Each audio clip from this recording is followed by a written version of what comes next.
शाक्यमुनि बुधाय, भगवान बुद्ध और उनका धाम। द्वितीय कांड, भाग 3, कुलीनों तथा धार्मिकों की धाम दीक्षा। वीडियो क्रमांक 1। आइए इस वीडियो में देखते हैं यश कुल पुत्र की धाम दीक्षा।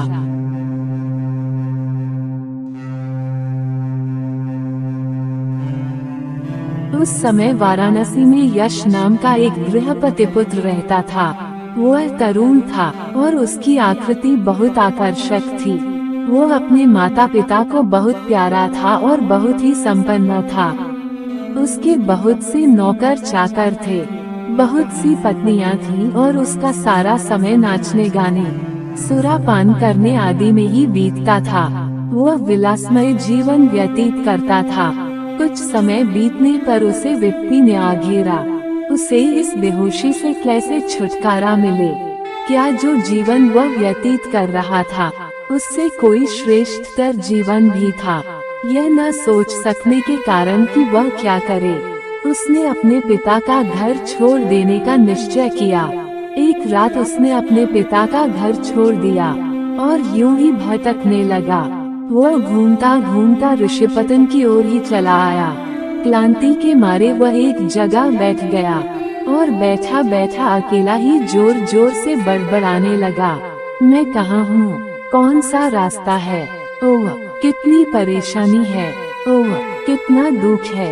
ये घटना उसी रात की है जिस दिन तथागत ने ऋषिपतन में पंचवर्गीय भिक्षुओं को अपना उपदेश दिया था।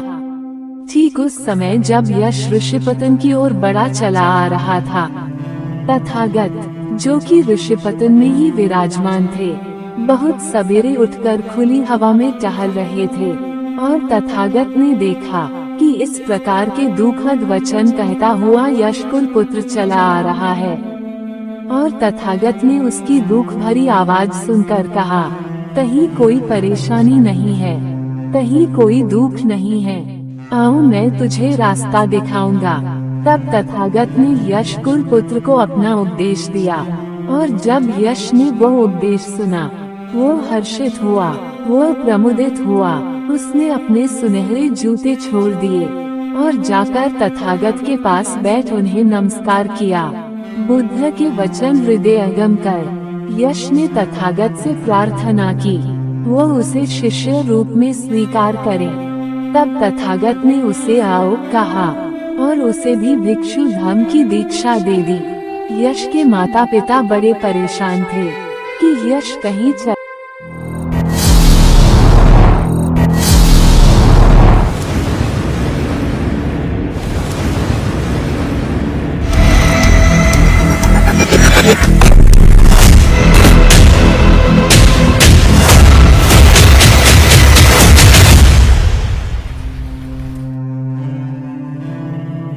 तब तथागत ने उसे आओ कहा और उसे भी भिक्षु धर्म की दीक्षा दे दी। यश के माता पिता बड़े परेशान थे कि यश कहीं चला गया। पिता यश की खोज में निकला। यश का पिता ठीक उसी जगह से गुजरा जहां स्वयं भगवान बुद्ध और भिक्षु वेश में यश कुल पुत्र बैठा था। यश के पिता ने तथागत से प्रश्न किया, कृपया कहें कि क्या आपने मेरे पुत्र यश को कहीं देखा है? किंतु उसे पहचान नहीं सका। अपने पुत्र को पहचान लिया। उसे इस बात से प्रसन्नता हुई कि उसके पुत्र ने शील ग्रहण किए हैं। पुत्र यश का पिता बोला, तुम्हारी माँ तुम्हारे वियोग के दुख से बहुत दुखी है, घर आकर उसे सुखी करो। तथागत का उत्तर था, आया आप अपने पुत्र को देख सकेंगे। यश का पिता आया और अपने पुत्र यश के पास ही बैठा।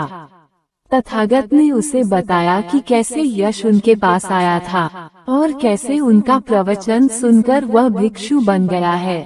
तब यश ने तथागत की ओर देखा और तथागत ने यश के पिता से पूछा, गृहपति क्या तुम ये कहते हो कि यश फिर गृहस्थ बन जाए और जैसे पहले काम भोग का जीवन व्यतीत करता था वैसा ही अब करे? यश के पिता ने उत्तर दिया, यदि मेरे पुत्र यश को आपके साथ ठहरना ही अच्छा लगता है तो वह आपके साथ ही ठहरे।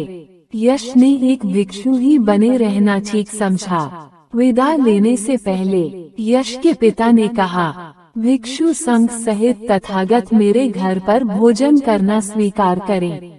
चीवर धारण कर भिक्षा पात्र हाथ में ले यश कुल पुत्र सहित तथागत यश गृहपति के घर पहुँचे। घर आने पर माँ और यश कुल पुत्र की पूर्व भार्या ने भी तथागत के दर्शन किए। भोजनांतर तथागत ने यश गृहपति के परिवार के लोगों को धम्मोपदेश दिया। वे बहुत प्रमुदित हुए और उन्होंने तथागत की शरण ग्रहण की। यश के 4 मित्र थे, जो वाराणसी के ही धनियों के पुत्र थे।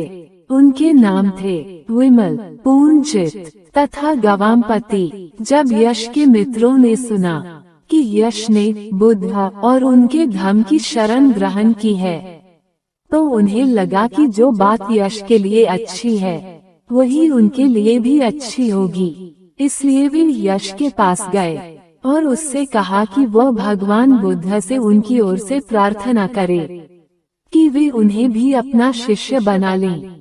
यश ने स्वीकार किया और भगवान से प्रार्थना की, कृपया इन मेरे 4 मित्रों को धर्मोपदेश देकर कृतार्थ करें।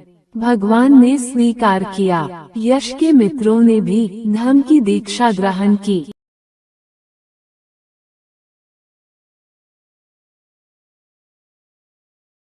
अगले वीडियो में देखेंगे कश्यप बंधुओं की धम्म दीक्षा।